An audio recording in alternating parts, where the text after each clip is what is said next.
Good afternoon, my friends. Lovely to have you back. So today, Pavel Berger and McBeard just finished their Commander's Horn podcast together, and it's viewable on McBeard's VOD or other sources, I think like his Patreon and stuff if you want to watch it. This is a relatively quick news video to summarize those points for those that can't watch it, and just clarify anything that was murky or anything that was outright stated that is new. I'll be talking about. So the first thing is the leader initiative system seems to have been removed. They don't seem to be going that route anymore. And that's the system whereby every leader had an initiative value. And if your initiative on your leader was lower than your opponent's when the game starts, you always went first. If your leader was higher than your opponent's, you always went second. And if it was a mirror match, the coin flip would flip as usual. So this was a way of dictating the coin flip rather than fixing it. And it was based on leader, and they'd balance it like that. And like I said, that apparently has been removed. They have replaced it with another coin flip fix, and that's been implemented. I'm actually glad. I didn't like that system. It was a way of dictating it rather than fixing it, and I felt like it really narrowed particular leaders down into one particular play style. Like if Bruverhoog always went first, he'd always have to play proactive decks, and he would really struggle to play reactively. And so I didn't really like that because it didn't kind of work unless they did something extra where you could, use provisions to boost your initiative or something. But that seems to have been removed. Now, he did say there are still initiatives in the game, and what he means by that is just there are still things out there to help the person who goes first, and one of these is the extra mulligans you get for going first. But that's not the coin flip, and another coin flip has been implemented. And he did actually give us a hint of what this was. The coin flip fix is related to a token that goes onto the board for the blue coiner. Now, we don't know anything else about it. The first thing that comes to mind is phantom points. I'm not a big fan of that either. It's been discussed time and again. A lot of people like it, a lot of people don't. This is where you get a card just for being the first person, the person to go first, and maybe it's just like 5 extra points or something, I think if you're going to do that, you have to do it in a bit more nuanced way. You have to make the player one earn it a little bit. You can't dry pass round 1 very easily because of the maximum hand size, so they can have a bit more fun about that. But the token could be anything. It could be an artifact card. We know they exist. We don't quite know what they are. I still like to think artifact cards are what I thought item cards were going to be. Item cards being one of the biggest debates in Gwent history. It's just a tag.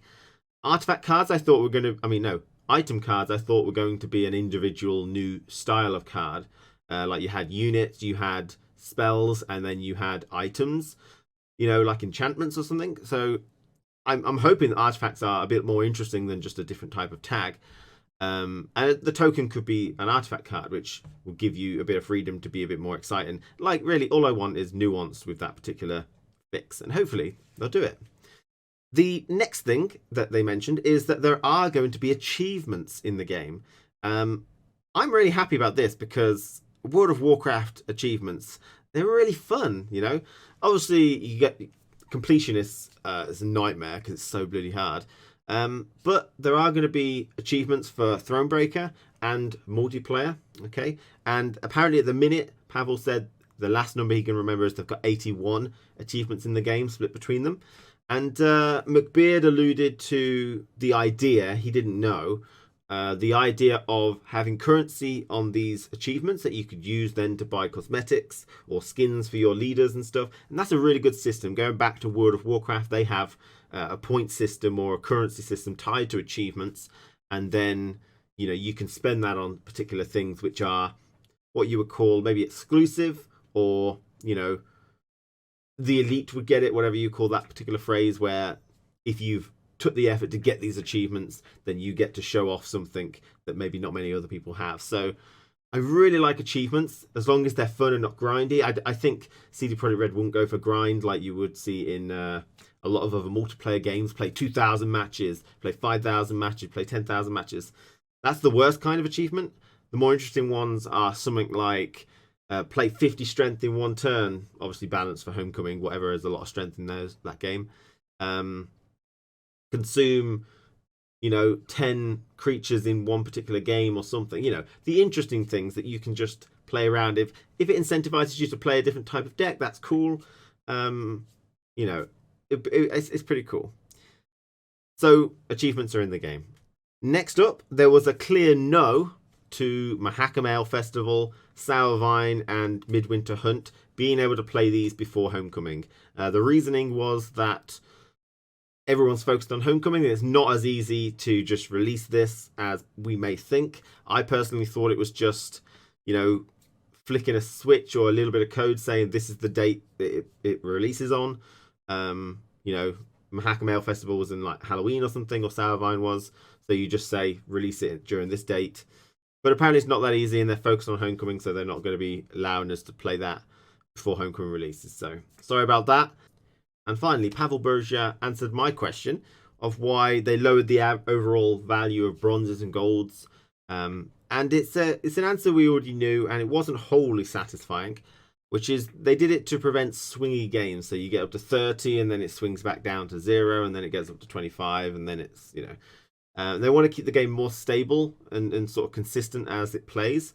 It wasn't wholly satisfying because a 40 strength like swing and then in current Gwent and a 15-point swing in Homecoming is kind of the same. If you can do it in 2 golds, then you'll be able to do it in 2 golds most likely in Homecoming. But he didn't comment on the fact that it might be troublesome for them to balance cards with the lower value, because obviously you got less maneuverability with the strength of cards to balance them out now. And this actually was mentioned in a different way during the podcast in relation to secondary balancing mechanics. At the minute, we've got the value of the card. You have to balance the strength with the ability and try and, get it into somewhere which is good.